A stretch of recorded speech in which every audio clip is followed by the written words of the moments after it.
ส่วนมาอย่างไรจะคอยโลกเป็นความแน่ใจช่วยใครเธอเขาไม่รับวิดีโอ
យើងគឺជា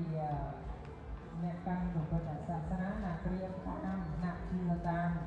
អ្នកធ្វើតាមនៅពាក្យសម្ដីរបស់ព្រះពុទ្ធហ្នឹងរបស់លោកអ្នកកាត់ទៅហ្នឹងយ៉ាងហួចណាស់គឺយើងត្រូវដឹងអំពីប្រវត្តិសាវតាប្រតិការដែលជាហេតុនាំឲ្យមានរឿងហើយព្រះបរមសម្ពុទ្ធកាលនោះជា